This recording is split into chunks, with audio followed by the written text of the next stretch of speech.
Enregistré. Top. Alors aujourd'hui, c'est donc Tanakh, pardon, c'est Halakha plus Gemara. Euh, donc la Halakha, je rappelle, on se base sur le Yalkut Joseph, donc le livre de Halachot qui recense tout cas Halachot dans l'ordre qui a été écrit par le Rav Ovadia Yosef, le rabbin d'Israël séfarade précédent, il y a environ une quarantaine d'années. Et donc on avait commencé à étudier les lois de Purim, les Halachot de Purim, vu que c'est dans moins d'un mois. Donc on se trouvait exactement, plus particulièrement dans les lois du mois de Hadar. Du mois de Hadar, donc Rosh Chodesh Hadar, c'est pareil, dans une semaine et demie, quelque chose comme ça, un peu moins. Et donc, on était là, à la Chayyud. Je vais suivre avec le curseur comme d'habitude. Si vous avez des questions, des objections, des rajouts, des remarques, des kefs, vous pouvez m'arrêter à tout moment. Mishemetlo met de Hadar beshana pshuta. Celui qui a quelqu'un qui est décédé, euh, celui qui a quelqu'un qui est décédé, donc le mois de Hadar dans une année qui est simple. Donc, c'est-à-dire une année où il y a un seul mois de Hadar. Mais Shana Haria Ishana Meuberet, et que l'année qui suit, donc l'année où ça va tomber la Askara en fait des un an, c'est une année où il y a 2 mois de Hadar. Yesh Lomar Kadish Bemeshech Ahadasa Chodesh Retutim Ad Tevet. Il faudra qu'il lise le Kadish pendant 11 mois consécutifs jusqu'au mois de Tevet. Ou Vashavua Rishon Shel HaChodesh Ashnem Asa Yafik Lomar Kadish. Et donc, et du coup, la première semaine du 12e mois, il va arrêter de dire Kadish, comme on fait tout le temps pour ceux qui sont dans la première année de leur deuil. Veyahzor Lomar Kadish Ad Sof Shnem Asa Chodesh. Et du coup, il reprendra le Kadish jusqu'à la fin des 12 mois.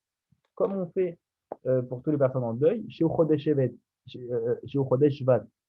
Mais du coup, les 12 mois, vu que là, l'année, c'est une année où il y a 2 mois de Hadar, alors du coup, les 12 mois, ça va pas sortir le mois de Hadar. Ça va sortir le mois juste avant, le mois de Shvat. Et il ne faudra pas dire non, il faut qu'il fasse Kadish jusqu'au mois de Hadar, vu qu'en vrai, ça va faire 13 mois. Mais vraiment compter 12 mois jusqu'au mois de Shvat. Kibeshana, Rishona, Ulchim, Achar, Achodashim, parce que pour la première année du décès, on compte les mois. Velo, Achar, Tarikh, Aptira, et on ne va pas selon la date du décès. Donc j'ai vu qu'il y a deux personnes qui se sont rajoutées. Comment ça va, Josias? Ça va, Baruch Hashem. Super au Hachem. Aaron, comment ça va, frérot? Ça va très bien et toi? Baruch Hashem. Alors, on continue. Beyudalet, Vetetvav, Adar Aleph, En Omrim, Bidou, Benetilat Apaim. Le 14 et le 15 du premier mois de Hadar, donc dans les années où il y a 2 mois de Hadar, on ne fera pas les Tachanonim. Donc ça ne concerne pas nous cette année vu qu'on a un seul mois de Hadar. Mais on a dit dans une année où il y a 2 mois de Hadar, Purim, ça tombe le deuxième mois de Hadar. Mais même le premier mois de Hadar, la date où tombe Purim, donc le 14 et le 15, on ne dira pas quand même les Tachanonim. Ven Maspidin Bo et là les Chacham Befana, on n'aura pas le droit de faire d'oraison funèbre seulement pour un grand Chacham si c'est vraiment son corps se trouve devant nous. Et si ça tombe un Shabbat, on ne dira pas Tzidkatecha après Mincha, après la Bida de Mincha. Il y en a qui disent que c'est bien de multiplier les repas dans ces jours-là, même si ce n'est pas Purim, que Purim va tomber qu'un mois après. Vu que c'est quand même le 14-15 Hadar, même si c'est Hadar Aleph, c'est bien de quand même de faire un certain nombre de repas. Est-ce que c'est compris jusque-là? Ouais. D'accord. Super, au Hashem. On continue. Il y en a qui ont l'habitude de jeûner le 9 du mois de Hadar, parce que c'est le jour où il y a eu une marloquette, il y a eu une grande discussion, une grande dispute même entre Beth Shammai et Beth Hillel. Donc c'est un mina comme ça que le Yosef rajoute, c'est pas du tout une obligation. Voilà, on a fini les lois du mois de Hadar, on commence maintenant les lois du jeûne d'Esther, d'Intanit Esther. Du coup, Bimé Mordechai Esther Nikalu Ayehudim Beyud Gimel Hadar La'amod al Nafsham Mipene Oyvem Vesonehem. Dans les temps, dans les jours de Mordechai et de Esther, donc l'histoire qu'on connaît tous, les Juifs se sont rassemblés le 13 du mois de Hadar pour défendre leur vie de leurs ennemis et de ceux qui les haïssaient. Ils avaient besoin du coup de miséricorde, de peur que leurs ennemis ne prennent le dessus. Et du coup, ils ont prié et ils ont fait des supplications et ils ont jeûné ce jour-là. De la même façon que Moshe Rabbeinu, c'est ce qu'on a lu dans la paracha de la semaine dernière, le jour où il a combattu Amalek, et donc il a jeûné et il a prié. Les Gavar Israël et que Israël a gagné la guerre. Donc eux, ils ont appris ça en fait à l'époque de Mordechai et Esther. Ils ont appris le fait qu'il fallait jeûner et prier. Ils ont appris ça de quand Moshe Rabbeinu a jeûné et prié juste avant la guerre, enfin pendant la guerre contre Amalek. Et que du coup, vu qu'ils combattaient un descendant d'Amalek qui était Aman, eux aussi ils ont prié et jeûné. Et c'est comme ça qu'ils ont gagné. Vashem Yitbarach Eloka Avotenu Shama Techinatam Bekibel Teshuvatam Beta'anitam Beratson. Et donc Dieu, le Dieu de nos pères, a entendu leurs supplications et il a accepté leur tchouva et leur jeûne. Il a accepté avec bienveillance. Ou Viom Asher Shavru IVM Lishlot Baem. Et du coup, le jour où leurs ennemis avaient prévu, où les ennemis des Juifs avaient prévu de les contrôler, Vena Forhu, ce jour-là s'est retourné. Asher Ishletu Yehudim Ema Betsonehem, que c'est plutôt les Juifs qui ont dominé leurs ennemis, ceux qui les haïssaient. Ve'argu Yehudim Betsonehem Shivaim Vechamisha Elef Ish, et les Juifs ont tué dans leurs ennemis 75 000 hommes, c'est quand même énorme, 75 000 ennemis que Baruch Hashem Dieu nous a aidés à tuer. Milvad Mashargu Bestonehem Beshoshan Bira, ça c'est en plus de ce qu'ils avaient déjà tué dans la capitale, ce qui était déjà beaucoup plus. Velo Nifkad Meitano Ish, et nous on n'a pas perdu un seul homme. Kilo Vechail Velo Vekoar Ki Im Beruchi Amar Hashem Tsevot, parce que c'est ni par la guerre ni par la force, mais uniquement par l'esprit de Dieu. ולכן נהגו בכל תפוצות ישראל להתענות ביום זה, בכל שנה ושנה, זכר לנס שנעשה להם. Et c'est pour cela que dans tous les endroits où se trouve le peuple juif, on a pris l'habitude de jeûner ce jour-là, donc le jeûne d'Esther, chaque année en souvenir de ce miracle-là qui a été fait pour eux. Vetsom zenikra ta'anit Esther. Et ce jeûne-là, il est appelé du coup le jeûne d'Esther. Donc voilà, la première halakha du jeûne d'Esther, c'est un petit peu pour raconter l'histoire de ce qui s'est passé et pourquoi on jeûne. J'ai vu qu'il y a Anna qui est entrée aussi sur le Zoom. Comment ça va, Anna? Baruch Hashem, ça va? Ça va, Baruch Hashem. Ok. Alors, est-ce que jusque-là, c'est compris? Alors, Super. Baruch Hashem. Alors, on continue. Yom Yudalet Vetelvav Be'adar Asurim Be'espet Ve'ta'anit. Donc, on a dit qu'il fallait jeûner le 13 du mois de Hadar, donc le jeûne de Esther. Maintenant, le 14 et le 15, où c'est le jour où tombe Purim, on a une interdiction totale de jeûner ainsi que de faire des oraisons funèbres. Bechol Makom, en tout endroit, Ben Libna Krakim Aosim Purim Beyom Tetvav Levad, que ce soit dans les villes fortifiées qui font Purim que le 15 du mois de Hadar, Ben Livne Ayarot Aosim Purim Yudalet Bilvad, ou même que ce soit ceux qui habitent dans les villes ouvertes, on va dire, qui fêtent Purim le 14. Vu on sait très bien les villes qui, à l'époque de Yoshua Binoun, on va le voir plus tard, avaient une muraille, comme Jérusalem, fêtent Purim le 15 Hadar. Tous les autres villes fêtent Purim le 14 Hadar. Imchal Yud Gimel Be'adar Beyom Shabbat, Magdimim Elita'anot Beyom Hamishi Be'Shabbat. Maintenant, si le 13 du mois de Hadar, donc le jour où doit tomber le jeûne d'Esther, il tombe un Shabbat, et on n'a pas le droit de jeûner Shabbat, le seul jeûne qu'on peut faire Shabbat, c'est Kippour. Alors, si le jeûne d'Esther tombe un Shabbat, on avance le jeûne au jeudi d'avant, pas au vendredi, au jeudi d'avant. Je ne sais pas la vérité cette année, ça tombe quand, mais en tout cas, c'est ton Shabbat, on avance au jeudi d'avant. Ça tombe vendredi. T'es sûr? Parce qu'à priori, un jeûne d'Esther, il ne peut pas tomber vendredi. Attends, tu sais quoi, je vais vérifier. Mais si, la fois, on avait vérifié, c'était vendredi. Et genre, on arrête de micheter genre, avant Mitra. Ah non, il tombe jeudi. Purim, il tombe vendredi. En fait, selon le calendrier qu'on a du coup depuis l'époque que le calendrier a été fixé pour toutes les années jusqu'à la venue du Mashiach, le seul jeûne qui peut tomber un vendredi, c'est le dit Tevet. Les autres, mathématiquement, ne peuvent pas tomber un vendredi. Donc ça tombe bien un jeudi, en fait. Ça tombe bien un jeudi. Ok. Est-ce que ça va jusque-là? Ok. Oui. On continue. Baruch Hashem. Super. On continue. Mais Aubarot ou Menikot, Pturot, Militarnot, Betanit, Esther. Les femmes enceintes et celles qui allaitent, je ne sais pas si on a sur le Zoom, elles sont dispensées de jeûner le jeûne d'Esther. Dispensées totalement. Mais Aubarot, Chamrou, Aïnou, Kshe, Ukar, Aubara. Et de quelle femme enceinte on parle? On parle d'une femme que ça se voit qu'elle est enceinte. Ça veut dire quoi? Que c'est à partir de 3 mois de grossesse. À partir de 3 mois de grossesse, elle est dispensée de jeûner. מכל מקום, אם סובלת מהקאות ומחושים או חולשה רבה, מותר לה לאכול גם בטרם מלאת לה 3 חודשים להיריונה.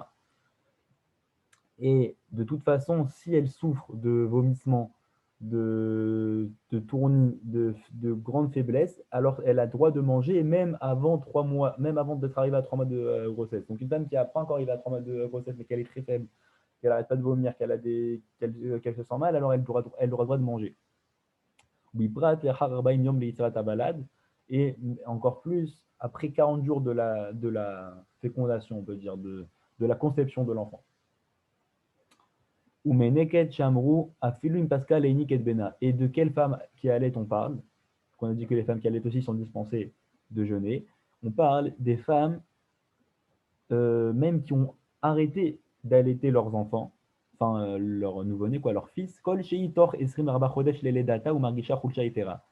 Si elle est encore dans les 24 mois depuis la naissance, donc dans les 2 ans dans les 2 premières années depuis la naissance, et qu'elle se sent un peu faible. C'est-à-dire, si elle est dans les 2 années depuis la naissance, même si elle allait plus, si elle se sent un peu faible et qu'elle est dans les 2 années depuis la naissance, alors elle aura le droit de manger le jeûne d'Esther. Are Iptura Militano, donc elle est dispensée de jeûner. Verbe Yalkut Yosef Mania. Verbe Yalkut Yosef Moadi, mais du coup, il lui dit d'aller voir à un autre endroit. Alpima Shamur Benida, apparemment, il y a quelque chose qui est écrit dans le traité Nida de la Gemara. Et Varia Mitparkin Ben Nafsha Choseret Alia Ben Adesrim Arba Chodesh. Que c'est quoi la raison que jusqu'à 2 ans, une femme qui a accouché a le droit de. Enfin, elle est dispensée de jeûner si elles sont faibles. Parce que dans le traité de Nida de la Gemara, on te dit que jusqu'à 24 mois après la grossesse, après l'accouchement, pardon, du coup jusqu'à 2 ans, ces membres se mitparkin, comme s'ils se cassent, ils se séparent, ils se dissocient, et elle n'est pas encore entièrement guérie. Jusqu'à même 2 ans après l'accouchement, d'après la Gemara. Du coup, ensuite, il te ramène plein d'avis qui confirment ça. Et quelqu'un qui est faible, parce que c'est sa nature d'être faible. Il lui est arrivé rien de spécial, il n'a pas accouché, il n'est pas en train d'allaiter, mais quelqu'un qui de nature il est faible. Par exemple, ceux qui ont des maladies qui ne peuvent pas jeûner, comme les épileptiques ou des choses comme ça, il est considéré comme un malade qui peut manger et il n'aura pas besoin de jeûner. Et que du coup, c'est de là que une femme qui allait, dans sa nature, elle est faible. Pourquoi? Parce qu'il y a beaucoup d'énergie qui sort de son corps pendant qu'elle allait son enfant.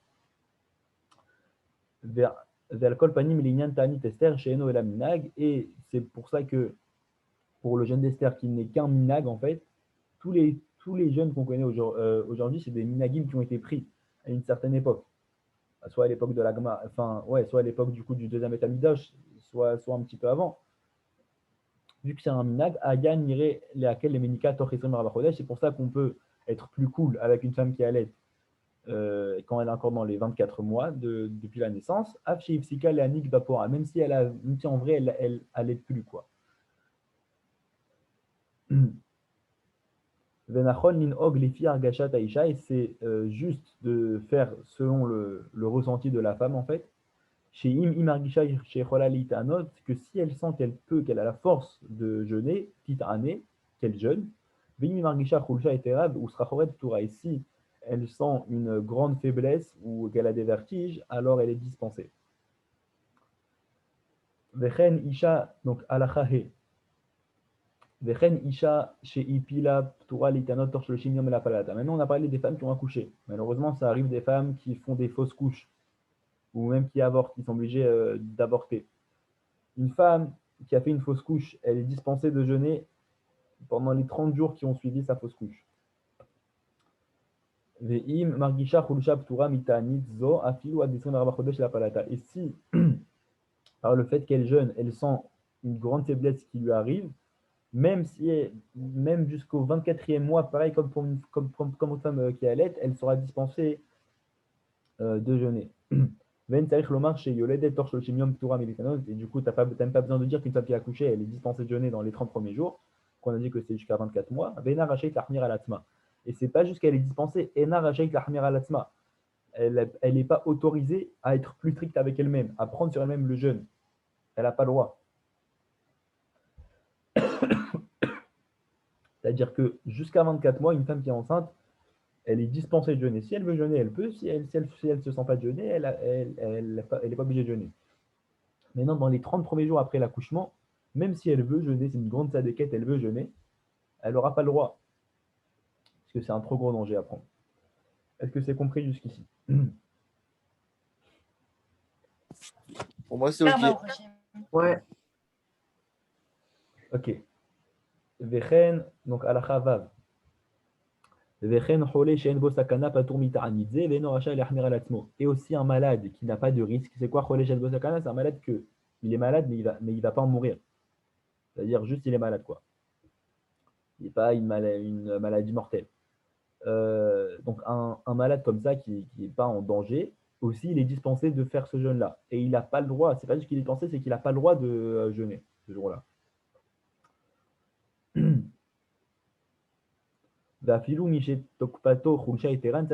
même celui qui n'est pas spécialement malade, mais juste là, ça lui a pris une grande faiblesse. D'un coup, juste avant le jeûne, il n'a pas besoin de jeûner.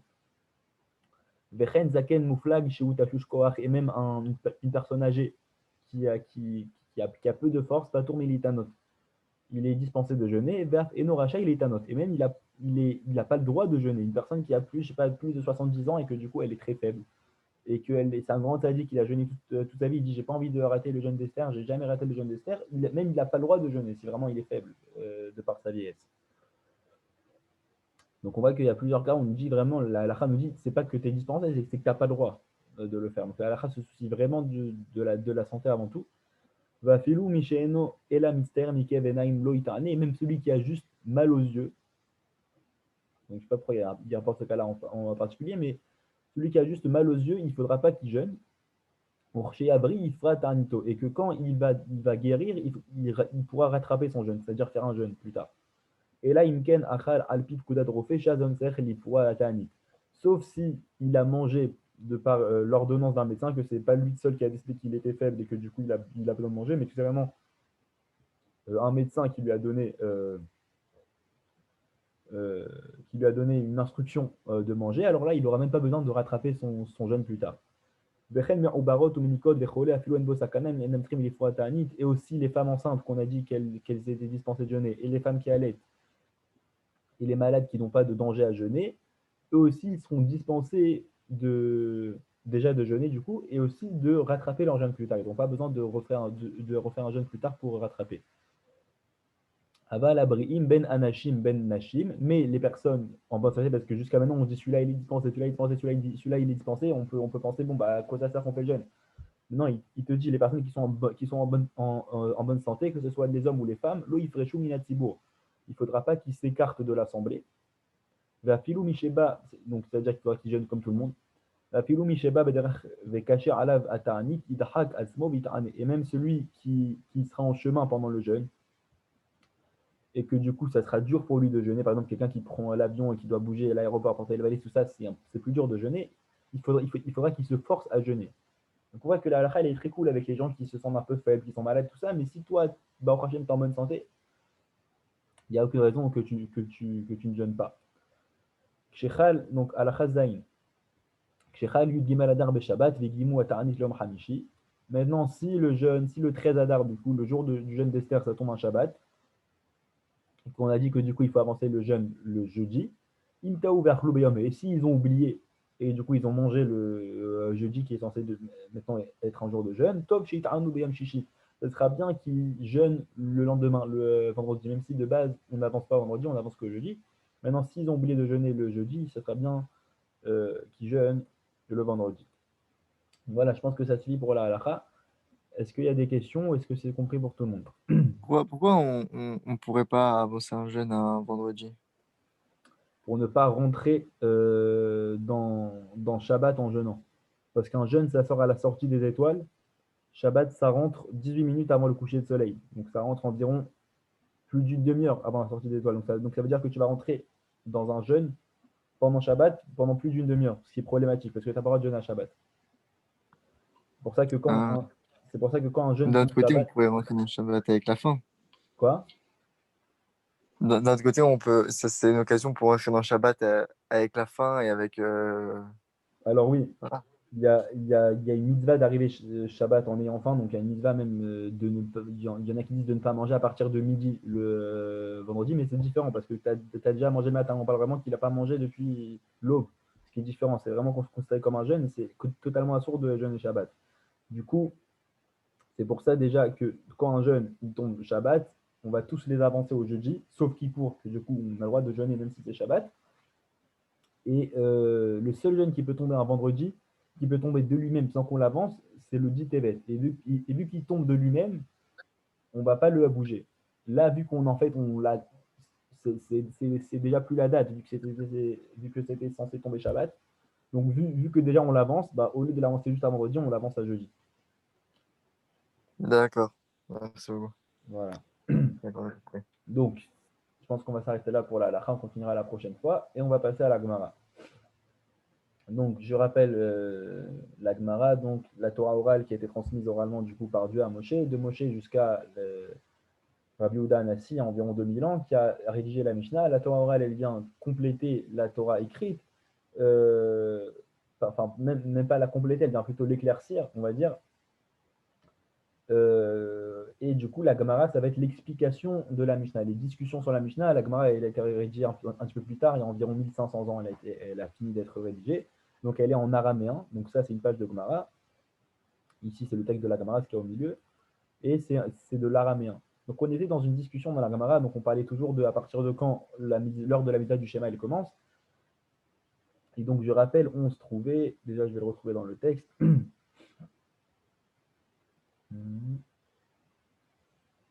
Ok, on était là. Je rappelle où on se trouvait. On se trouvait là. On avait une discussion dans le cours d'avant. Donc, on avait notre Mishnah qu'on a vu au tout début qui nous disait un horaire de début pour le schéma, un horaire de fin.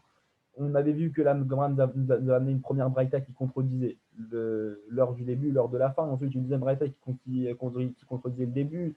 On avait dit laquelle, pourquoi, comment ça contredit. Au final, on avait essayé le cours dernier de savoir si cette heure-là qui est en jaune, elle était égale à cette heure-là qui est en rouge, ou si cette heure-là qui est en rouge, elle était égale à cette heure-là de Rabbi Meir. Au final, on était arrivé à la conclusion que c'était ces 2 heures-là qui étaient égales. Que l'heure où les Kohanim y rentrent manger le soir, on avait expliqué que c'est quand ils redeviennent purs, après avoir été impurs dans la journée parce qu'ils ont touché un mort ou autre chose.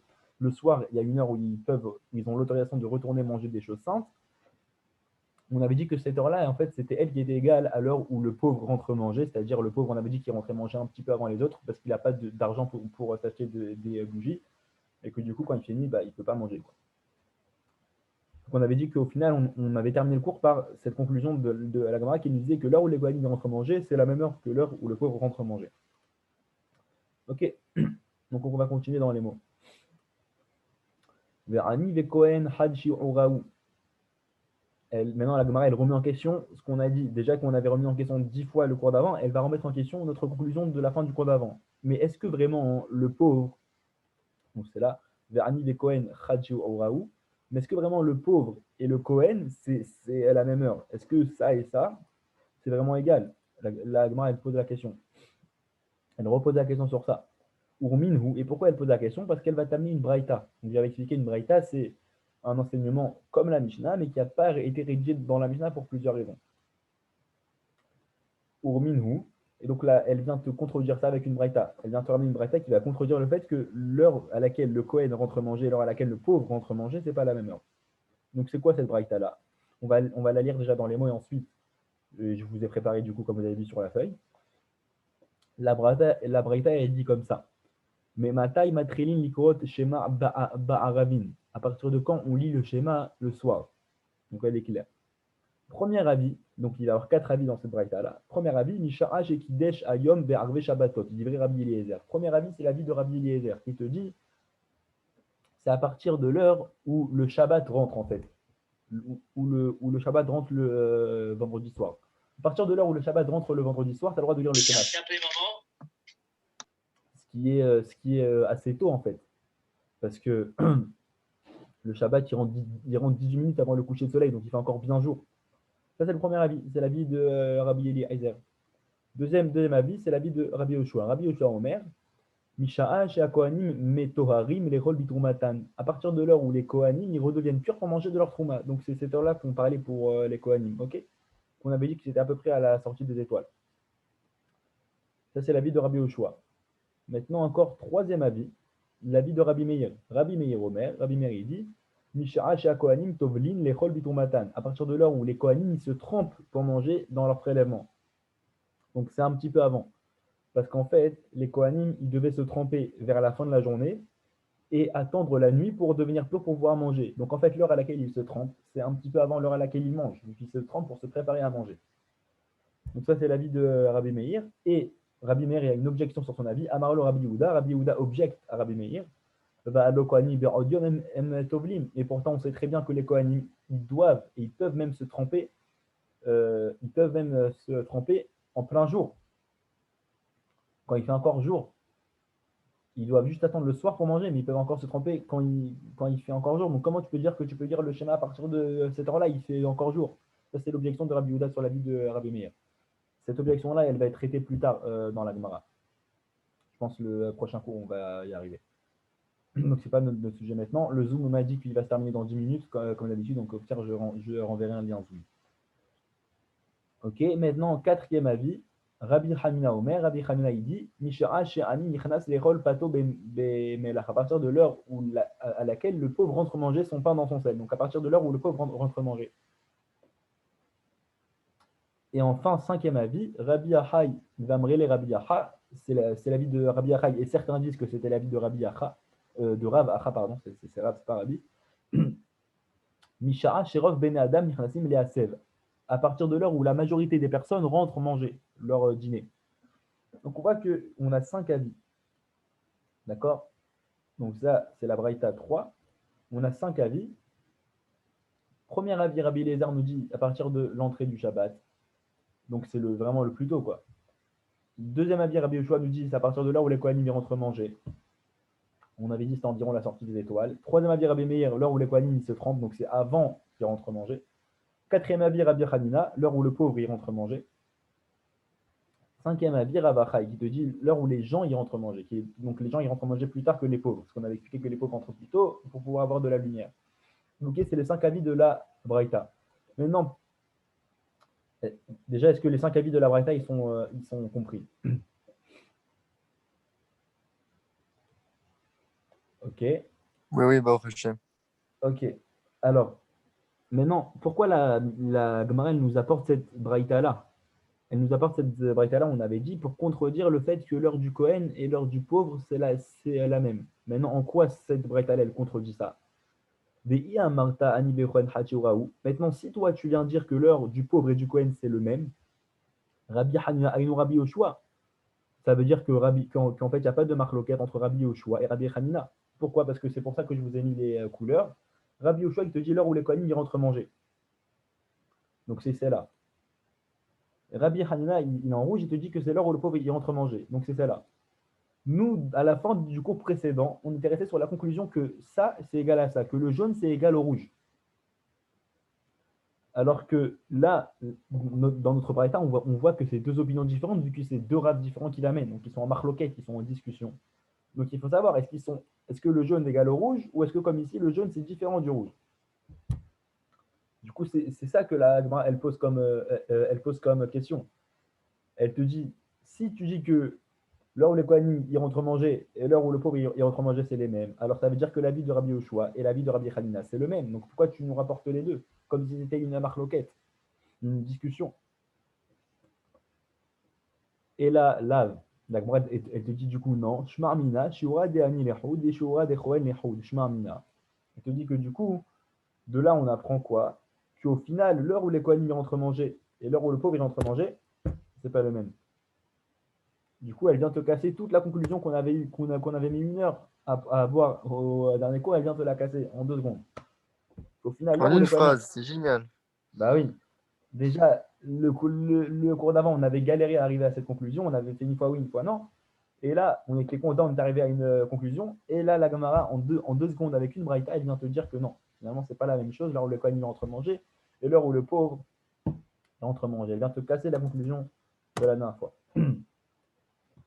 Est-ce que c'est compris? l'objection de la Gemara? C'est OK pour moi. D'accord. Alors, on va continuer. On était là. Maintenant, la Gemara, elle va se poser. Donc maintenant, c'est la conclusion finale. Ne vous inquiétez pas, on ne va pas remettre ça en cause. Maintenant, la Gemara, elle va se poser une question. De tous les avis qu'on a cités là dans la dernière Braïta, de tous ces 5 avis-là, la Gemara, elle va poser la question. Hayina yume ohar, lequel de tous ces avis-là, c'est le plus tard? On veut savoir lequel de ces avis-là, c'est le plus tard. Mistabra, dernier meuchar. La Gemara, elle te répond, il est logique de penser, Mistabra, que l'heure la plus tard, c'est celle du pauvre. C'est celle où le pauvre rentre manger. Pourquoi? Parce que l'entrée du Shabbat, comme on a dit, c'est 18 minutes avant le coucher du soleil, donc il fait encore jour. Donc ça ne peut pas être ça le plus tard. L'heure où les Kohanim y rentrent manger, c'est la sortie des étoiles. Donc peut-être que ça peut être ça le plus tard. Et la Gemara, elle va expliquer pourquoi c'est pas celui-là. L'heure où les Kohanim ils se trempent, du coup, logiquement, ça ne peut pas être le plus tard, parce qu'ils doivent se tremper avant de manger. Donc ça sera quoi qu'il arrive avant le jeûne. L'heure où le Kohanim il se trempe, ça sera quoi qu'il arrive avant le jeûne. Ok, donc celui-là aussi, ça ne peut pas être celui-là. Maintenant, il nous reste quoi? Il nous reste celui-là. L'heure où le pauvre il rentre manger. Ah, a priori peut-être. Ou alors l'heure où les gens y rentrent manger. Donc c'est lequel le plus tard? En gros, la Gemara, c'est ça qu'elle pose comme question. Di amarta derani mugdam, Rabbi Hanina ainu Rabbi Eliezer. En fait, la Gemara, elle te dit que c'est soit que comme on a dit, l'heure la plus tard, c'est soit quand les Kohanim rentrent manger, soit le pauvre il rentre manger, parce que les autres, c'est pas logique que ce soit les plus tard. Donc c'est soit quand les Kohanim rentrent manger, soit quand le pauvre il rentre manger. Maintenant, c'est laquelle la plus tard? La Gemara, elle te dit, si tu penses que l'heure la plus tard, c'est l'heure où le pauvre il rentre manger, c'est où? C'est là. Ok. Alors du coup, ça veut dire Rabbi Hanna Rabbi Eliezer. Ah, pardon. J'ai fait une erreur. La Gemara, elle te dit, je l'ai perdu, il est là. C'est soit celui-là, soit l'heure où le pauvre il rentre manger, soit l'heure où les Kohanim y rentrent manger le plus tard. Maintenant, la Gemara, elle te dit, logiquement, l'heure la plus tard, c'est celle où le pauvre il rentre manger. Pourquoi? Parce que si te dit que l'heure où le pauvre il rentre manger, c'est le plus tôt. Alors plus tôt en fait que la sortie des étoiles, vu que le jaune c'est la sortie des étoiles. Si tu dis que le rouge c'est plus tôt que la sortie des étoiles, alors en fait ça équivaut à ça, à l'entrée du Shabbat, parce que c'est quasiment plus tôt quoi. Donc en fait il n'y aurait pas vraiment trop de différence et du coup ça serait un seul avis. Du coup la Braïda ne nous les aurait pas ramenés de deux avis différents. Du coup la Gemara elle te dit que c'est impossible que ce soit à l'heure où le pauvre il rentre manger le plus tôt, et que du coup, l'heure où le pauvre y rentre manger, c'est le plus tard. Comme on a écrit dans les mots, et là, là, shmarmina, de anim shmarmina. Et du coup, on arrive aux 2 points. C'est-à-dire qu'on a fini déjà une partie on a fini d'expliquer une partie de la Mishnah seulement. Du coup, on va passer à la suite de la Mishnah au prochain cours. Déjà, est-ce que tout ça, c'est bien compris? Ça veut dire que l'heure où le pauvre rentre manger, c'est l'heure la plus tard. C'est ça. D'accord. Mais du coup, il y a une question que vous auriez pu poser. C'est que jusqu'à maintenant, dans tous les cours, on a dit que le pauvre, il rentre manger plus tôt pour avoir de la lumière. Donc, comment ça peut être le plus tard s'il rentre manger avant tout le monde? La réponse, elle n'est pas écrite dans la Gemara, mais de ce que j'ai entendu, de ce que j'ai eu la chance d'étudier au Hachem, c'est que le pauvre, en fait, il a besoin de plus travailler que les autres pour avoir sa parnassa. Que du coup, il rentre plus tard chez lui. Que du coup, il va plus avoir tendance à travailler plus tard, même s'il n'aura pas le temps de manger dans la lumière, pour avoir justement de quoi manger. Donc le Zoom me dit que ça s'arrête dans moins de 10 minutes. Donc je vais vous renvoyer un lien tout de suite, juste pour qu'on fasse le rachis qu'il y a sur ce passage-là. Et du coup, voilà, je vous renvoie un lien tout de suite sur le groupe comme d'habitude.